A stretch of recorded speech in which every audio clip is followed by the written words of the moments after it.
I'm Scott Al Miller, and on today's vlog of my life in Nicaragua, we're going to be talking about how the visa limits work in Nicaragua, really for Americans, Canadians, Brits, and Europeans.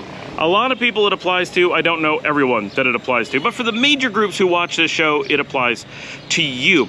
So we're going to talk about the tourist visas, and this is the ones that you use every time you visit the country. First of all, you don't need to go out and apply for a visa before coming to our lovely country here in Nicaragua. You're able to just come, and on arrival, you're automatically issued a visa. This is true of most of the places you would go. This is the same as if you went to Canada or the UK or to Europe. If Europeans come to the United States, then it's going to be a little bit different. They actually have to have a visa in many cases, but it's very straightforward.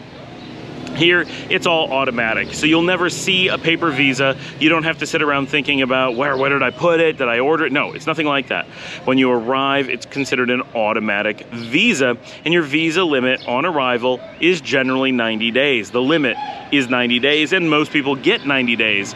When you come in, if you're only staying for 2 weeks, make sure you ask for a few days more. Say, oh, I really want 3 weeks. They're going to be pretty accommodating. They're not going to go over 90 days. They can't do that. But they'll be pretty accommodating with, oh, you need 3 weeks. But they want to find out how long you're staying so they can issue you as short a visa as possible while not causing problems. Most people come in, say, well, I just want to stay for 90 days, and they just give you 90 days. But be aware, some people get shorter, and it can be kind of problematic. You do have to ask at border control. So when they ask, just be prepared ahead of time to say how long you plan to stay. If you know you're flying back in 2 weeks, give yourself 3 weeks. You don't want to deal with, oh, I got to extend it because my flight got delayed. You don't want that stuff. Make sure you have a couple buffer days, but you know, get whatever's reasonable. If you're gonna stay a month, you know, get 45 days or whatever. Just say a little bit extra, right? They're okay. If you show them, if you have a flight out or something and you say, I have a flight out in 30 days, I really want 40 days to feel comfortable, they're not gonna give you a problem with that, ever, right? So that's fine. But most people just come in and say, oh, I'd like to have 90, and they'll normally just give you 90 because they do want you to stay in the country, spend your money on restaurants and hotels and go to activities. All that stuff's positive for the country. So they want you here in most cases. So not a problem. Everybody's on the same page. Please visit, and then after 3 months, please leave.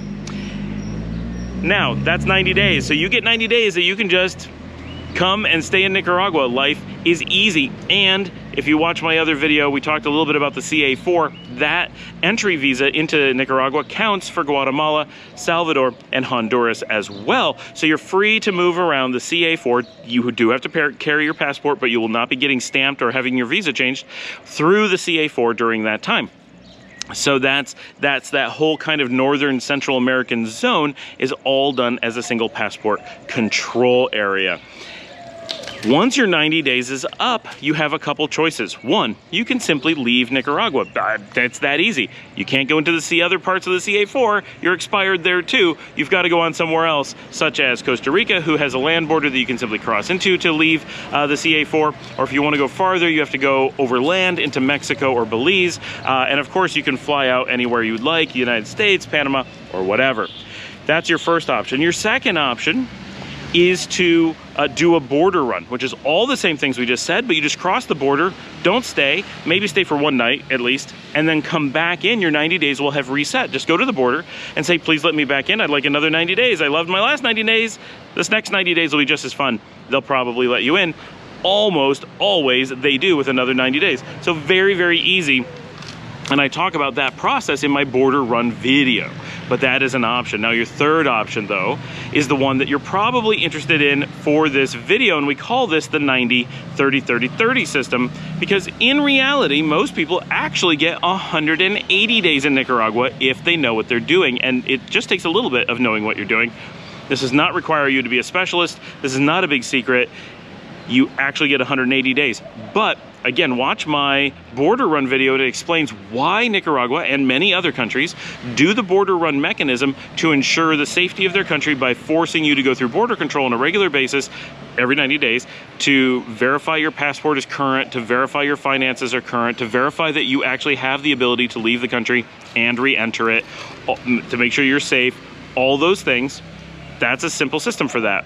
If you want to extend, if you're like me, living in Leon and you don't want to go all the way to the Costa Rican border to reset, well, you can push that off quite a bit by doing the 30-30-30 system. And what that means is at the end of your 90 days, instead of going to the border, and do this a couple days before, don't wait till your 90th day or you will not get it, go to Migracion.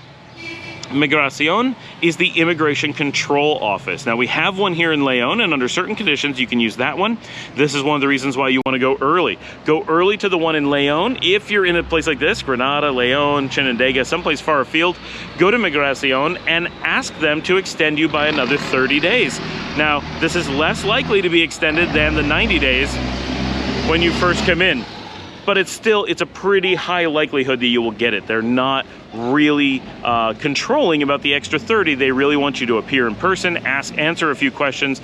They'll verify you to a lesser degree than you would at the border, and then they'll let you stay another 30 days. But they do start increasing the pain of this process. Instead of every 90 days and getting an automatic 90 days with here, you know, stamp your passport and come in, now what they're going to do is, assuming you're approved, they will take your passport. Either they will take it here in Leon, or they will make you go into Managua, which, if you're coming from here, it's about an hour and a half away, and then you got to run around the city. You got to find Migracion in Managua. Once you get used to it, not too bad, but it is a bit of effort no matter what, even if you're going to Migracion here in Leon.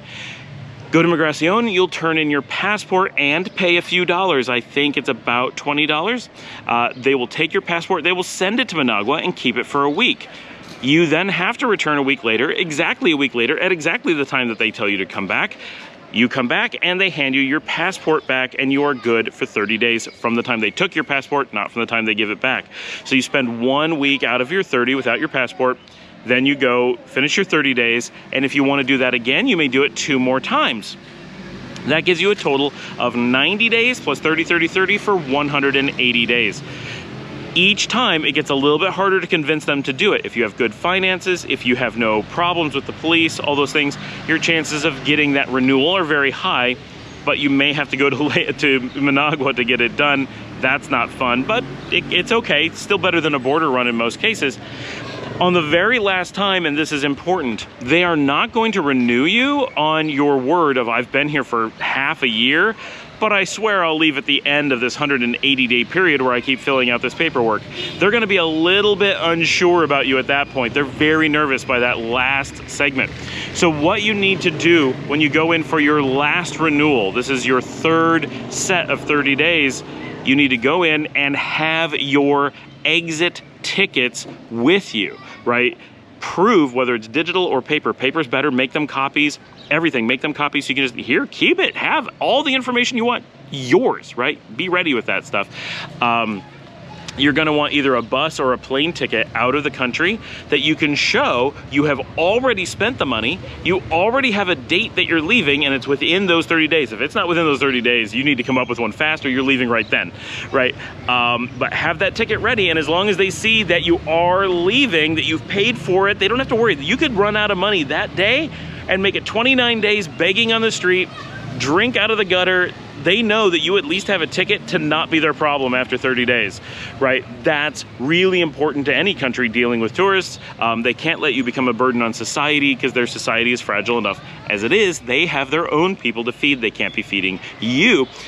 You have that ticket, you go in for that last time, and they're like, great, do the same thing with your passport unless you're leaving during the days that the passport would be gone, and you are free to leave. At which point you can do the border run again. You are resetting your initial 90 days, and you can go on and do a 90, 30, 30, 30. If you watch my channel and know when I'm recording this video, I'm actually recording it just a few days ahead of when I'm about to do my second border run for the year.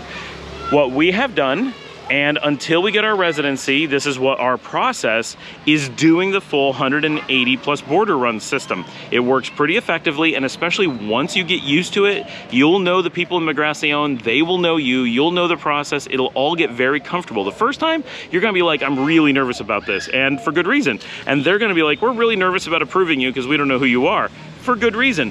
But it's a very personal thing, and you will get to know the people and they will get to know you. It is a small country, not very many people do this.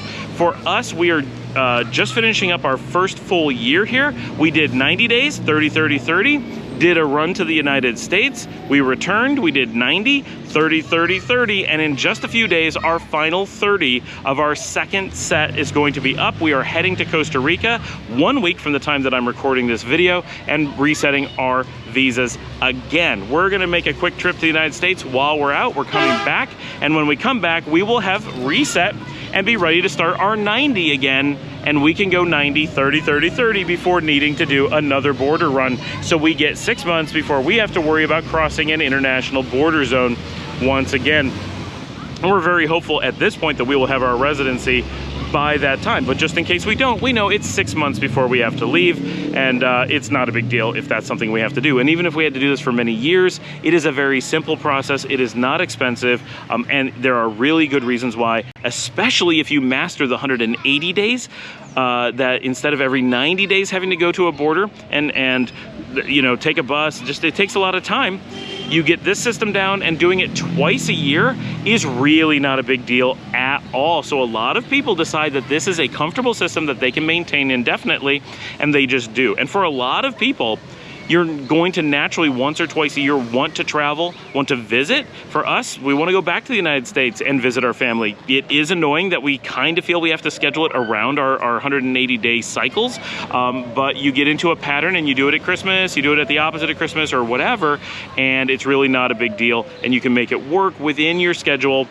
Or maybe you want to travel during the summer and visit family in the winter, whatever. You do a few of those things, and pretty soon you don't even notice that you've got an in and out system. We have friends who are traveling to the UK this week, same kind of thing. They're getting a free reset out of their travels, and when they come back, they have 180 days and don't have to worry about it. It's very simple, but you do have to think about it. So that is the infamous Nicaragua 90, 30, 30, 30 system that results in a really comfortable way to live indefinitely in Nicaragua on a tourist visa without having any problems with the government. This is completely official.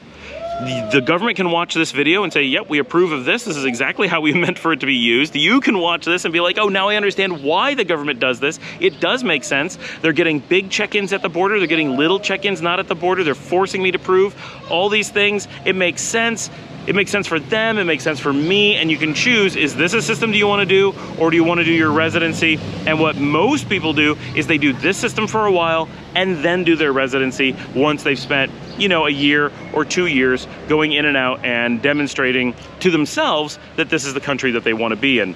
Trust me, once you're here, you're gonna know this is the country you want to be in, but for your own peace of mind, you don't have to make all of the commitment to residencia right away. You can come, stay, invest, start a business, buy a home, do whatever you need to do to be comfortable here, to have the life you want to have here, long before you need to even consider if residency is the right thing for you, or if retirement is the right thing for you, retirement residency, or if simply becoming a semi-permanent tourist and using this system is the right thing for you. All those options are open to you, and that's one of the reasons that Nicaragua is such a great country for so many people around the world. They're so welcoming and make it so accessible and flexible to be able to be used in a way that makes sense for you, but is also good for the Nicaraguan people. Thanks for joining me. Please remember to like and subscribe. Ask your questions below. I know there's gonna be questions about all these immigration type videos. Happy to answer anything that I can. Please remember, I am not a lawyer. I am not an immigration attorney. I'm not an immigration advisor. I am just an expat who lives here, has been in and out of the country for 7 years, has a lot of experience here and abroad, and has worked the system himself, and has a fairly good idea of how it works. And please keep in mind, these things change all the time, so just because this has been the system does not mean it will be in the future, but it has not changed for a long time, so I think you're pretty safe. Thanks for joining me, and I will see all of you tomorrow.